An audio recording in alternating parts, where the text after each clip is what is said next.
I'm gonna throw something at you. Please do. A chair. Do we need one more? Yeah. One more? Preferably a chair. Preferably a chair. Chair! Thank you. Thank you! There you go, baby. Chair. I'm Everett and I'm Marcus. I'm Angela and I'm playing Patrice. I'm Melissa and I'm Deb.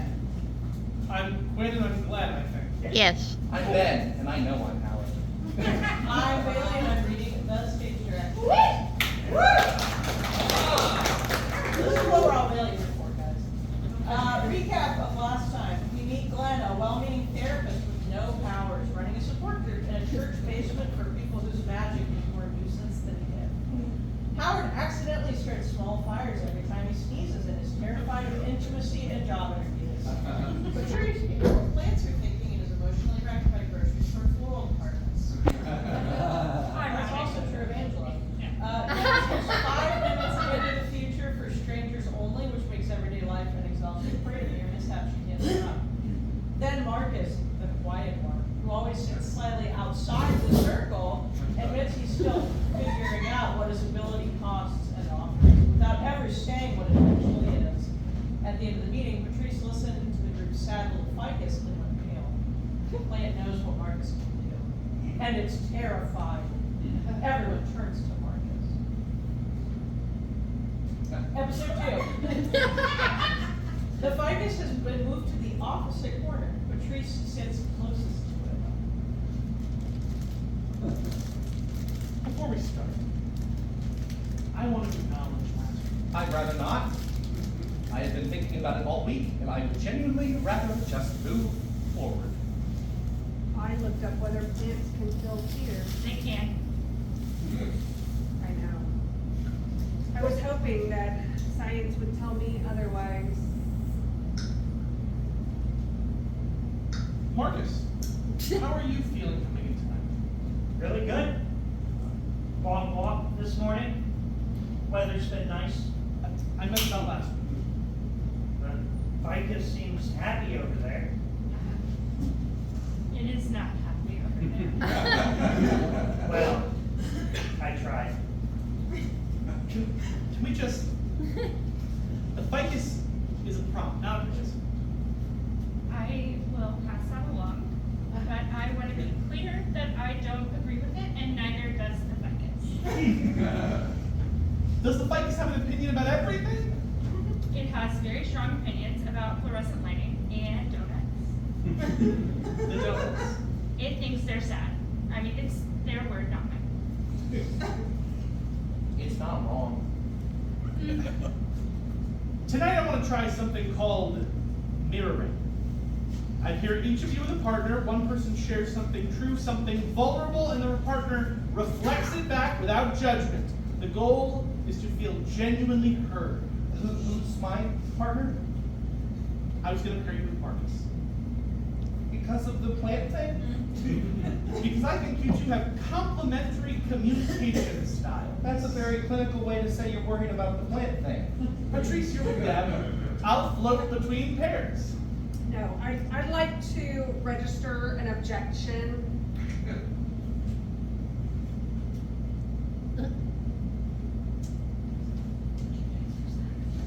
To the exercise? To being perceived.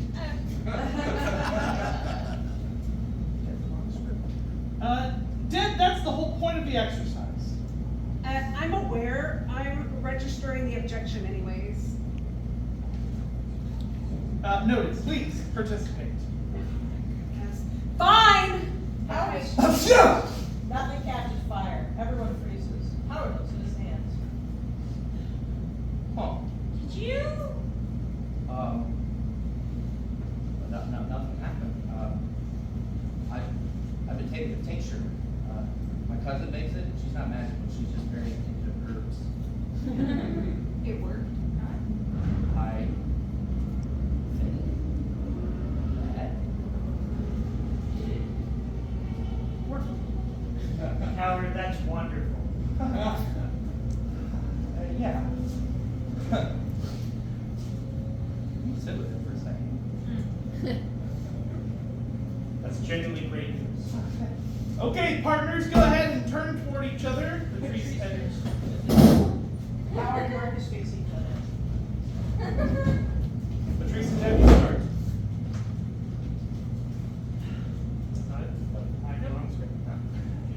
So, I just say something true? That's what you said? Do you wanna go first, or? You go first. And the ficus wants me to go first too. It can hear everything.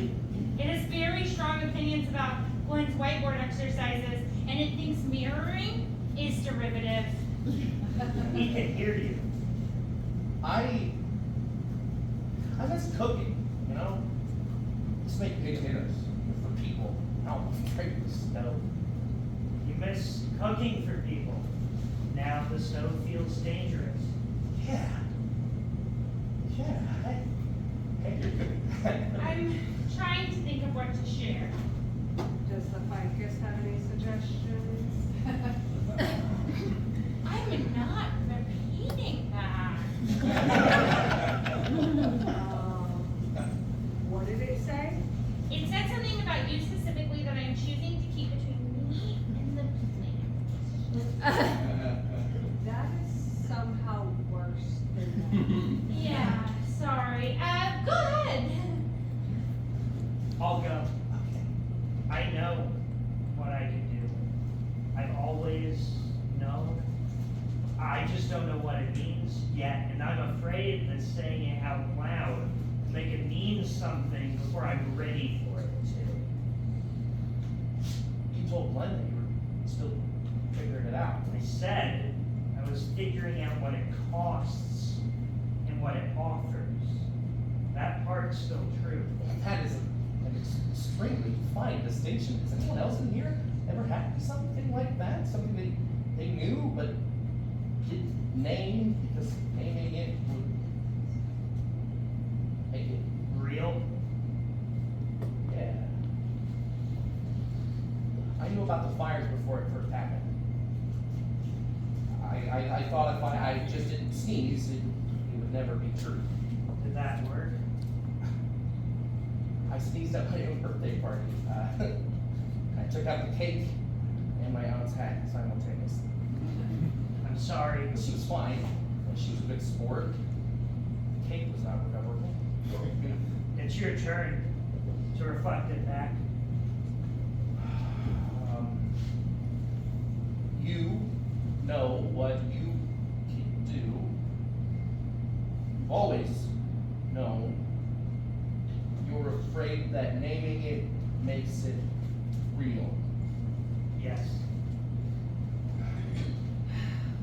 So my nephew is getting married in June. Outdoor ceremony. 200 guests. Dad. I'll spend the entire reception watching strangers trip over tent stakes and almost drop champagne flutes, and I won't be able to say a single word to him about any of it because I will be completely unseen. Can you look away? I mean, deliberately? I've tried. It's like trying not to read a sign. Once you see the letters, you can't unsee them.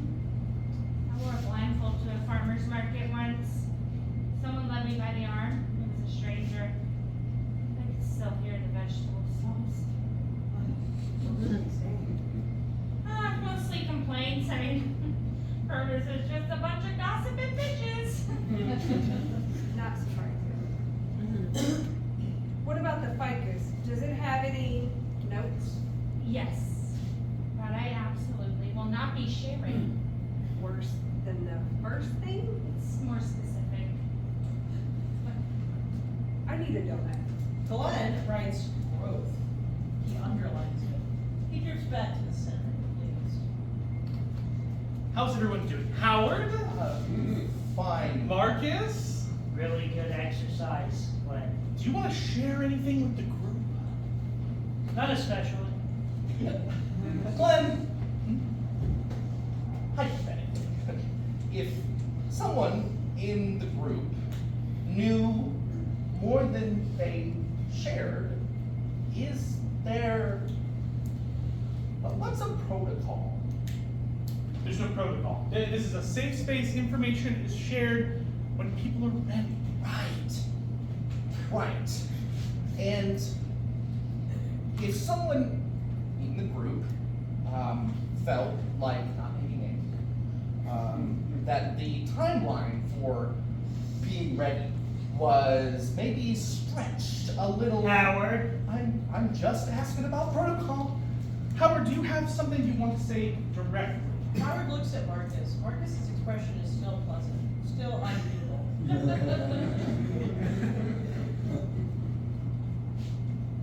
No, I'm fine. Glenn looks between them. He knows something happened. He writes progress on the whiteboard. Then he looks at it and erases it. He doesn't know why. Okay. Last thing before we close, I want to do a brief group checkout. One word. How are you leaving tonight? Patrice! Uneasy. Conflicted. Glenn, One word, Deb.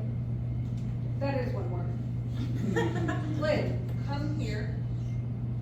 What are you? There's a man outside, standing at the top of the stairs. Someone from the church, probably. There's a quilting circle on. He has a notepad. It's not afraid of him. It's still afraid of Marcus. But him being here, it thinks it changes something. Change what? It won't say. Kids are very dramatic about resolution. how long has he been out there? 4 minutes, give or take. It's not an accident. Marcus stands. He looks at the window. He looks at the ficus. He looks at Patrice. What else is it saying? It says he's been looking for you for a very long time. The door at the top of the stairs opens. Footsteps. Everyone faces the door. End of episode 2.